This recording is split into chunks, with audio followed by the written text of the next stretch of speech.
Hello everyone, welcome to elite classes. मेरा नाम देवयानी अग्रवाल है और आज हम देखने वाले हैं कंप्यूटर सिस्टम का second topic, evolution of computer. इससे पहले मैं आपको बता दूं कि इसका जो फर्स्ट टॉपिक है इंट्रोडक्शन टू कंप्यूटर सिस्टम, उसका वीडियो हमने रिलीज कर दिया है, तो आप उसको जाके देख सकते हैं। उसकी जो लिंक है मैं यहाँ डिस्क्रिप्शन बॉक्स में शेयर कर दूंगी।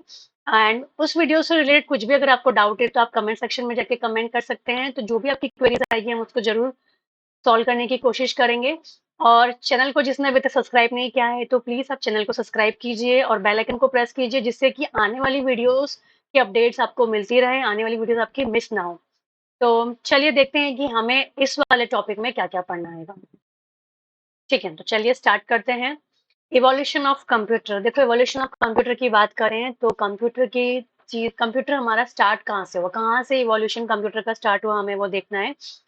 तो सबसे पहले हम जो इसमें देखने वाले हैं वो देखेंगे कि कंप्यूटर में मेनली हिस्ट्री ऑफ कंप्यूटर में क्या क्या है, कहाँ से कंप्यूटर के इन्वेंशंस के पीछे कौन कौन से इन्वेंशंस रहे हैं, पहले उनके सारे इन्वेंशंस के बारे में पढ़ेंगे कि सबसे छोटा सा छोटा इन्वेंशन क्या रहा है कंप्यूटर का, जिसके कारण से हमें आज इतना मॉडर्न टेक्नोलॉजी का कंप्यूटर देखने को मिला है।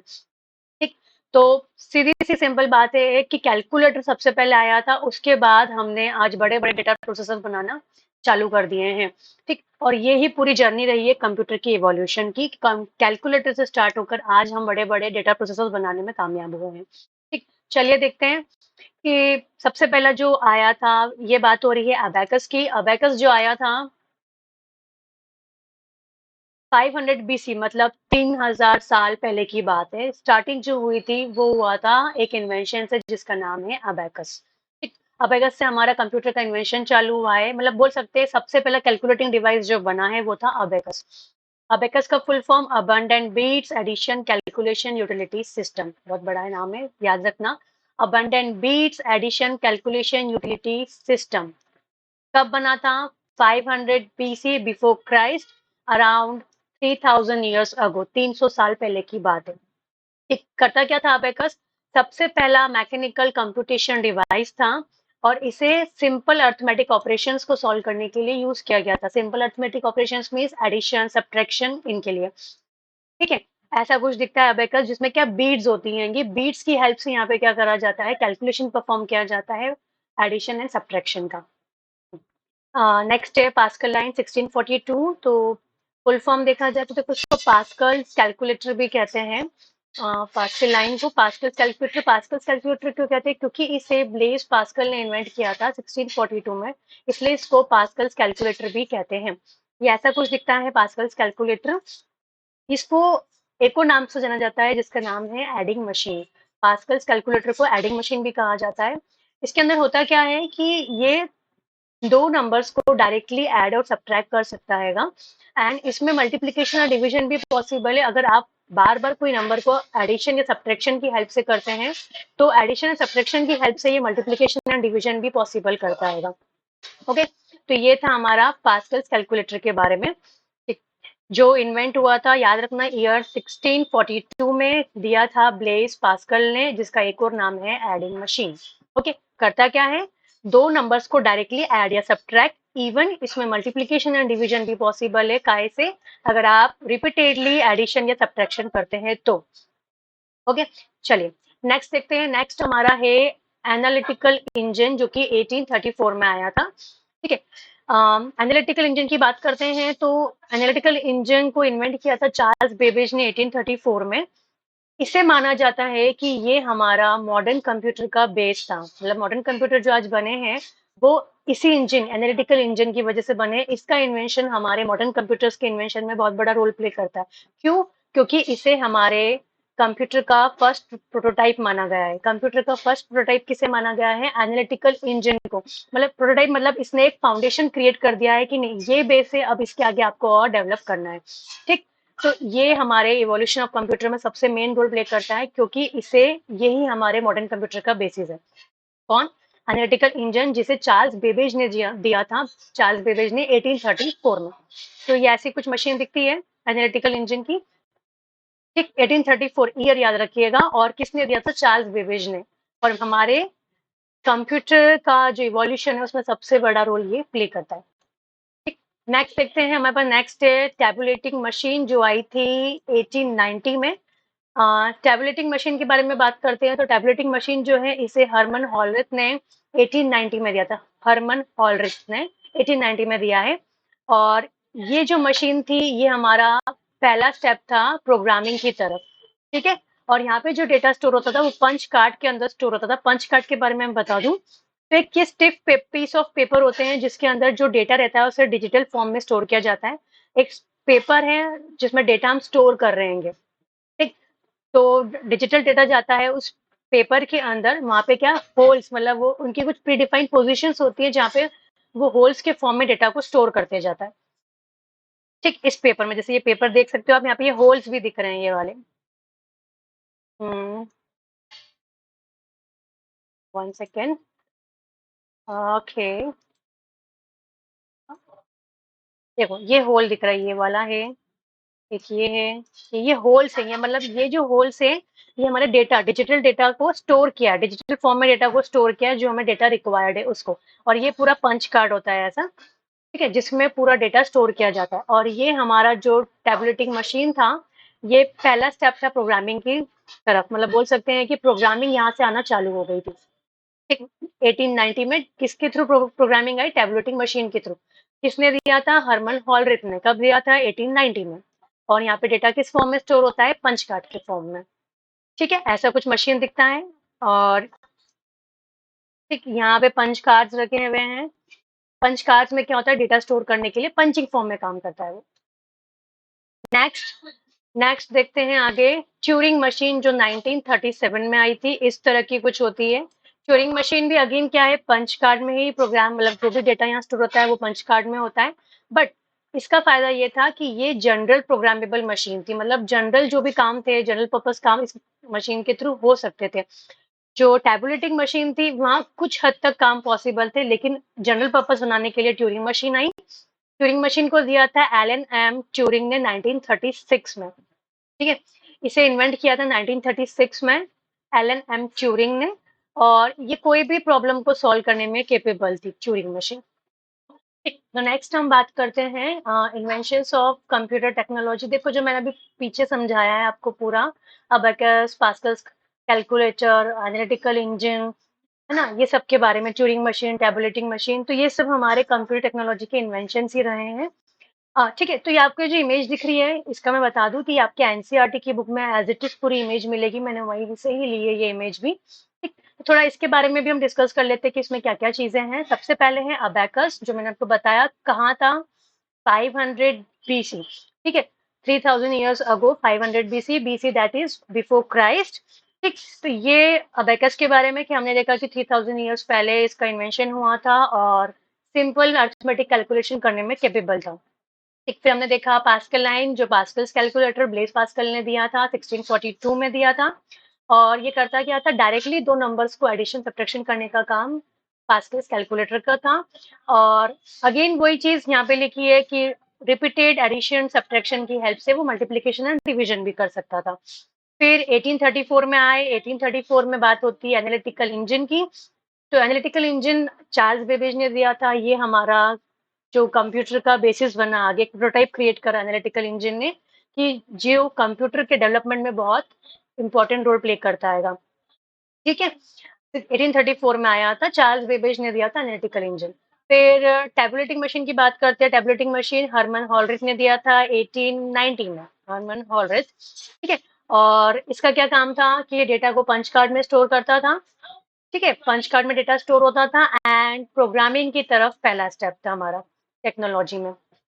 फिर 1937 में आया ट्यूरिंग मशीन। ट्यूरिंग मशीन के बारे में बात की जाए तो ये जनरल पर्पस प्रोग्रामेबल मशीन बनी जो कोई भी प्रॉब्लम को सॉल्व करने में हेल्प करती थी। और अगेन इसमें भी हम पंच कार्ड का ही यूज करते थे डेटा को स्टोर करने के लिए।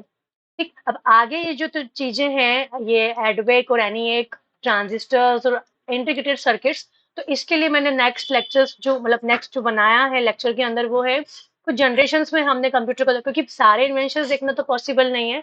तो हुआ क्या कि अब आगे समझने के लिए ट्यूरिंग मशीन के बाद जनरेशन फॉर्म कर दी गई है। तो हम कंप्यूटर टेक्नोलॉजी के इवोल्यूशन को जनरेशन से समझेंगे कि इस जनरेशन में क्या हुआ, इस ड्यूरेशन में क्या हुआ। तो ऐसे करके 5 जनरेशन हमको आगे देखनी है। ठीक है। तो चलो वहां से स्टार्ट करते हैं, या फिर मैं थोड़ा पहले ये देख ही लेते हैं कि अपन एडवेक और एनिएक के बारे में, कि जॉन वॉन न्यूमैन ने इस पे कॉन्सेप्ट इंट्रोड्यूस किया था, जो कैपेबल था डेटा को स्टोर करने के लिए एज वेल एज प्रोग्राम को मेमोरी के अंदर प्रोग्राम और डेटा स्टोर होने लग गए थे। किसकी हेल्प से? जॉन वॉन न्यूमैन ने उन्होंने अपना एक आर्किटेक्चर दिया था जो हम आगे देखेंगे, ठीक। और उसी आर्किटेक्चर पे बेस्ड दो कंप्यूटर आए थे, एक एडवेक था और एक एनिएक था, ठीक है। नेक्स्ट था हमारे पास ट्रांजिस्टर्स। ट्रांजिस्टर्स में क्या हो रहा था? वैक्यूम ट्यूब्स आई थी। वैक्यूम ट्यूब्स में वैक्यूम ट्यूब्स भी एक कॉन्सेप्ट है जो मैं इसमें मिसिंग है, वो मैं बताऊंगी जनरेशन के अंदर आपको। तो ट्रांजिस्टर्स ने क्या किया था? वैक्यूम ट्यूब्स को रिप्लेस करके ट्रांजिस्टर्स आए थे जो बेल लैब्स ने दिया था, और वो सेमीकंडक्टर मटेरियल की बनी हुई होती थी। 1947 में वो कॉन्सेप्ट आया था, ठीक है, जो आपको सेकंड जनरेशन में देखने को मिलेगा। और वैक्यूम ट्यूब का जो जनरेशन था वो फर्स्ट जनरेशन था। मैं जनरेशन में पूरा एक्सप्लेन करूंगी वो। Integrated circuit ICs, again next generation की बात हो रही है, वो सिलिकॉन चिप्स थी। छोटे छोटे छोटे ट्रांजिस्टर्स को मिला के एक बड़ा इंटीग्रेटेड सर्किट बनाया, ठीक है। और जिससे कि क्या हुआ, ऐसा करने से कंप्यूटर का साइज जो था वो बहुत छोटा हो गया, ठीक है। तो ये जो है एडवेक, ट्रांजिस्टर और इंटीग्रेटेड सर्किट्स, ये आप जब जनरेशंस पढ़ोगे तो आपको और क्लियर हो जाएगा कि इसमें एक्चुअली में है क्या, ठीक है। चलिए तो अपन नेक्स्ट आगे देखते हैं और क्या है, ठीक। अभी जैसे मैंने वहां बात की कि हमारे पास दो कंप्यूटर्स थे, एडवेक और एनिएक, ठीक। ये हमारे वॉन न्यूमैन आर्किटेक्चर पे बेस्ड थे। जॉन वॉन न्यूमैन ने अपने एक आर्किटेक्चर दिया था जिसकी हेल्प से क्या हो रहा था, डेटा और प्रोग्राम्स को हम इजीली मेमोरी में स्टोर कर सकते थे, ठीक। तो ये आर्किटेक्चर बोलता क्या है, देखो कि इसमें क्या क्या होता है। एक सेंट्रल प्रोसेसिंग यूनिट होती है जो क्या करती है, अर्थमेटिकल एंड लॉजिकल इंस्ट्रक्शंस को प्रोसेस करने का काम करती है, ठीक है। उसके बाद एक मेमोरी होती है जो डेटा को स्टोर करती है, एंड प्रोग्राम्स डेटा को स्टोर करने का काम करती है। साथ में इनपुट आउटपुट डिवाइसेस होते हैं, और कुछ कम्युनिकेशन चैनल्स होते हैं जिसकी हेल्प से हम डेटा को सेंड या रिसीव कर सकते हैं, ठीक। तो ये पूरा एक आर्किटेक्चर है। जब भी अगर क्वेश्चन आपको ये एक्सप्लेन करना हो तो आप एक्सप्लेन कैसे करोगे? सबसे पहले बताओगे कि वॉन न्यूमैन आर्किटेक्चर दिया किसने? तो वॉन न्यूमैन आर्किटेक्चर हमें दिया था जॉन वॉन न्यूमैन ने। इनके आर्किटेक्चर में हमारे पास क्या क्या है? एक सेंट्रल प्रोसेसिंग यूनिट है जो क्या करती है, arithmetical and logical operations perform करती है, ठीक है, या फिर अर्थमेटिक एंड लॉजिकल इंस्ट्रक्शंस को प्रोसेस करने का काम करती है। इसके बाद हमारे पास इसमें क्या आती है, मेमोरीज आती है, ठीक। तो मेमोरी का क्या काम होता है? प्रोग्राम और डेटा को स्टोर करने का, ठीक। उसके बाद एक और चीज इसमें क्या आती है हमारे पास, इनपुट एंड आउटपुट डिवाइसेस, साथ ही साथ कम्युनिकेशन चैनल जो क्या करेंगे, डेटा को सेंड या रिसीव करने का काम करते हैं, ठीक। तो ये सारी चीजें हमें वॉन न्यूमैन आर्किटेक्चर में बतानी है। उसके बाद इसका मेन आर्किटेक्चर, इसका आर्किटेक्चर है पूरा। इनपुट, ये कम्युनिकेशन चैनल है, दोनों इनपुट जा रहा है और आउटपुट जा रहा है, ठीक है। इनपुट आउटपुट हो गए, सेंट्रल प्रोसेसिंग यूनिट हो गई और मेमोरी हो गई, ठीक है। इनके बीच में भी कम्युनिकेशन चैनल बने हुए हैं। ये वाली, ये कम्युनिकेशन चैनल बनाना कंपलसरी है, ठीक है, याद रखना। ये ये अगर एरोज नहीं बनाए तो फिर ये कुछ काम का ही नहीं बचेगा आर्किटेक्चर, क्यों? क्योंकि यहाँ पे पता ही नहीं पड़ रहा है डेटा कहाँ से आ रहा है, डेटा कहाँ जा रहा है। तो ये चैनल्स बनाना बहुत जरूरी है, ठीक। तो हमेशा याद रखना कि जब भी आर्किटेक्चर आपको क्वेश्चन अगर एग्जाम में आता भी है, ये शॉर्ट नोट में आता है, कैसे भी फ्रेम होता है, तो ये जब डायग्राम आप बनाओगे तो ये कम्युनिकेशन चैनल्स जरूर बनाना, ठीक है। तो ये था हमारा वॉन न्यूमैन आर्किटेक्चर। अब इस पे बेस्ड हमारा जो फर्स्ट बाइनरी प्रोग्रामेबल कंप्यूटर था वो कौन सा था? एनईएक, जिसका फुल फॉर्म है electronic numerical integrator and computer, ठीक है। ये वॉन न्यूमैन आर्किटेक्चर पे ही बेस्ड था, जिसको बोलते हैं एनईएक, मतलब बोल सकते हो आप एनईएक बोलते हैं। ये फर्स्ट बाइनरी प्रोग्रामेबल कंप्यूटर था, ठीक है। तो ये था वॉन न्यूमैन आर्किटेक्चर के बारे में। अगर इसमें कुछ भी डाउट हो तो प्लीज कमेंट सेक्शन में जरूर डालिएगा। बहुत इंपॉर्टेंट टॉपिक है, अगर इस चैप्टर में बात करें या जो मैं कंसेप्ट पढ़ रहे हैं, सबसे इंपॉर्टेंट कंसेप्ट है वॉन न्यूमैन आर्किटेक्चर, क्योंकि इसी पे बेस्ड हमने आगे सारी चीजें देखनी है। नेक्स्ट हमको क्या देखना है? 5 जनरेशन ऑफ कंप्यूटर्स, ठीक। जैसे मैंने बताया था कि सारे इन्वेंशंस तो पॉसिबल नहीं है कंप्यूटर के पढ़ना, क्योंकि वो चालू हो रहे थे 3000 ईयर्स अगो से, ठीक। तो हमने क्या किया, उसको जनरेशंस में कन्वर्ट कर दिया कि इस पर्टिकुलर जनरेशन में क्या इंप्रूवमेंट हुआ, कौन सी टेक्नोलॉजी आई, क्या मेमोरीज का यूज हुआ, क्या क्या कंप्यूटर्स उस जनरेशन में बने, और क्या क्या उस टाइम टेक्नोलॉजी यूज हुई, ठीक। तो वही हमको देखना है कि the journey of 5 generation of computers कहाँ से चालू होती है, वैक्यूम ट्यूब से चालू होती है, कहाँ पर खत्म हो रही है वो, go beyond the method and approaches of artificial intelligence, ठीक है। तो ये टेक्नोलॉजी बिगिन होती है 5th जनरेशन की वैक्यूम ट्यूब से और खत्म होती है हमारी आर्टिफिशियल इंटेलिजेंस पर, जो करंटली अभी चल रहा है, ठीक। ठीक, तो देखते हैं कि हमारे पास कौन कौन सी 5 जनरेशन है कंप्यूटर की। पहली जो जनरेशन है, फर्स्ट जनरेशन 1940 से 1950 तक की। सेकेंड जनरेशन जो है वो है 1950 से 1960। थर्ड जनरेशन जो है कंप्यूटर की वो है 1960 टू 1970। 4 जनरेशन है 1970 से प्रेजेंट, और 5th जनरेशन जो है वो है प्रेजेंट, मतलब अभी जो चल रही है वो जो फ्यूचर में कंटिन्यू होने वाली है। तो ये 5 जनरेशन में कंप्यूटर्स की जनरेशंस को डिवाइड किया।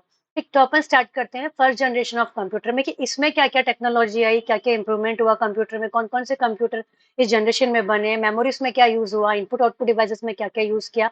तो हमें इस जनरेशन ऑफ कंप्यूटर में वो चीज़ दिखनी है। सब में हम ये सारी चीज़ें देखेंगे। तो फर्स्ट जनरेशन ऑफ कंप्यूटर की बात करते हैं, तो फर्स्ट जनरेशन में जो मेन इलेक्ट्रॉनिक कंपोनेंट था, मतलब कंप्यूटर जिस पे बनता था, वो उसमें काय का यूज होता था, वैक्यूम ट्यूब का। कंप्यूटर को बनाने के लिए वैक्यूम ट्यूब, देखो ये वैक्यूम ट्यूब है, इसका यूज किया जाता था कंप्यूटर को बनाने के लिए।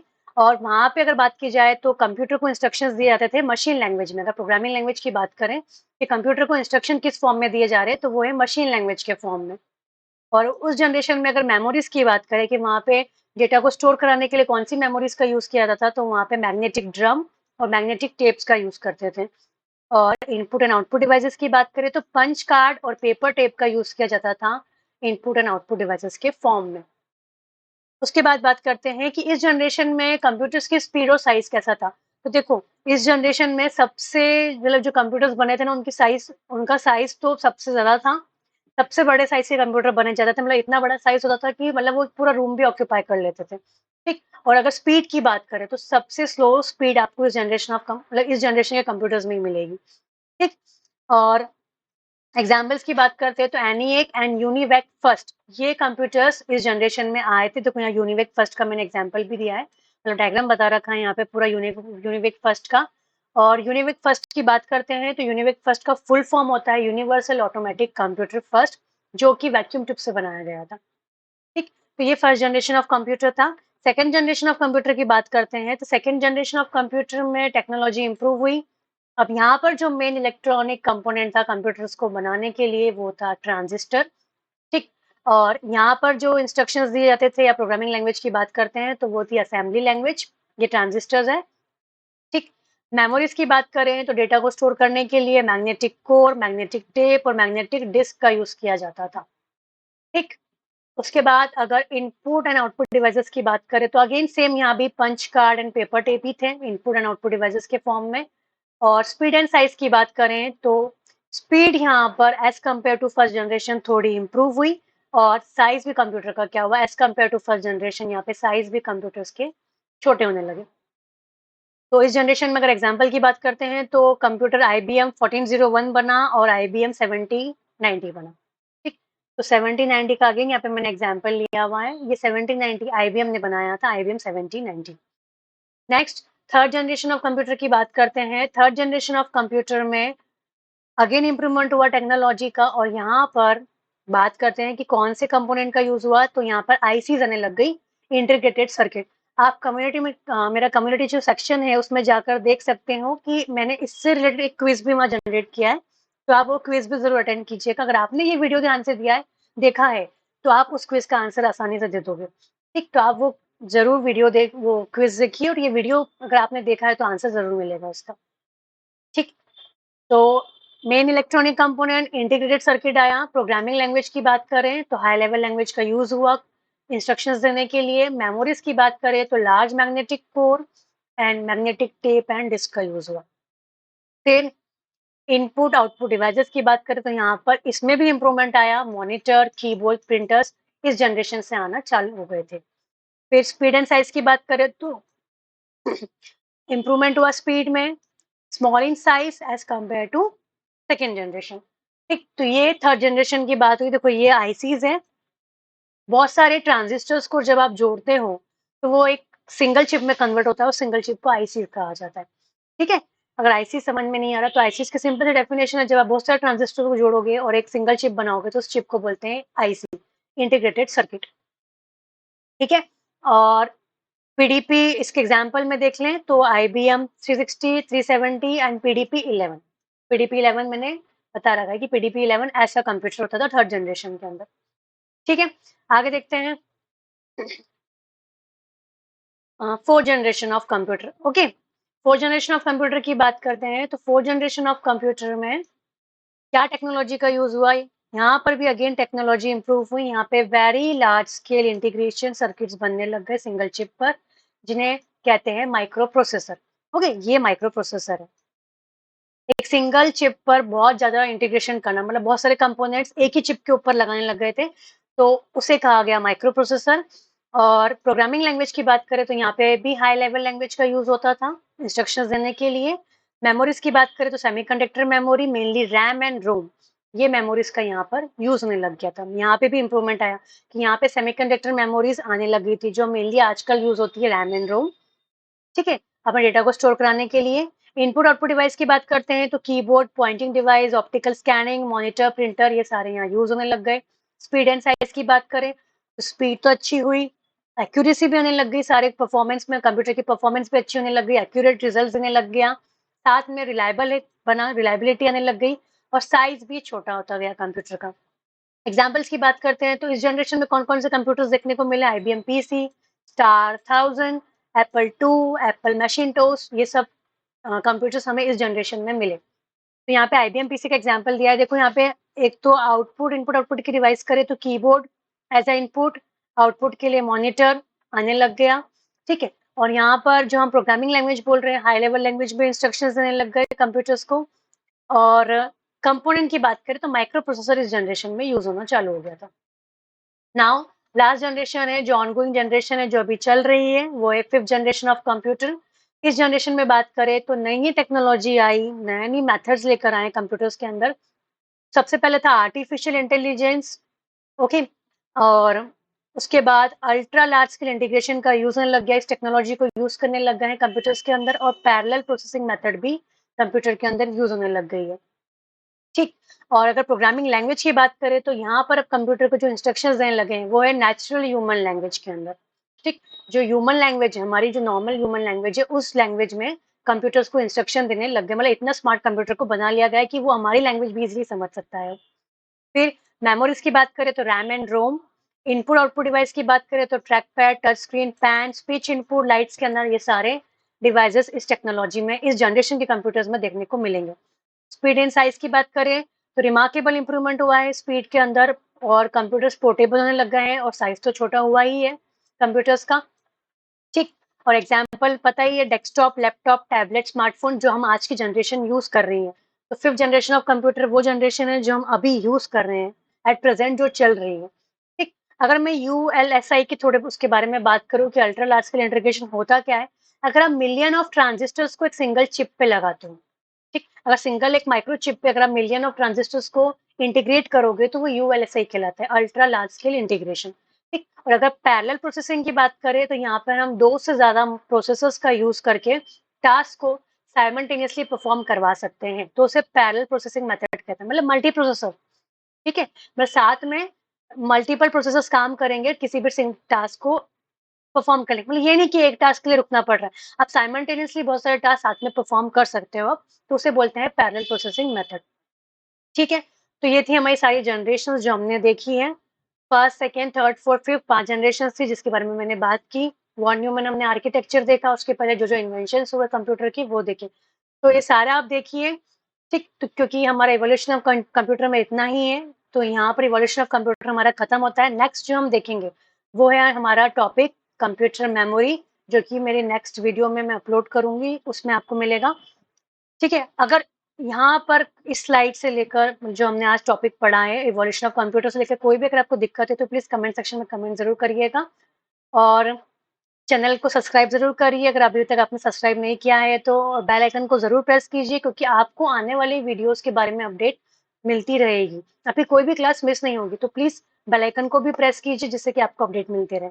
और चैनल को शेयर भी कीजिए, अगर आपके कोई फ्रेंड्स है, कलीग्स है जो क्लास 11th आईपी के हैं, तो उनको भी शेयर कीजिए, उनको भी फायदा दिलाइए कि उनको भी पढ़ने को अच्छा मिल रहा है, कंटेंट अच्छा मिल रहा है, तो वो भी पढ़ेंगे साथ में। ठीक है। तो please like, share and subscribe. Thank you.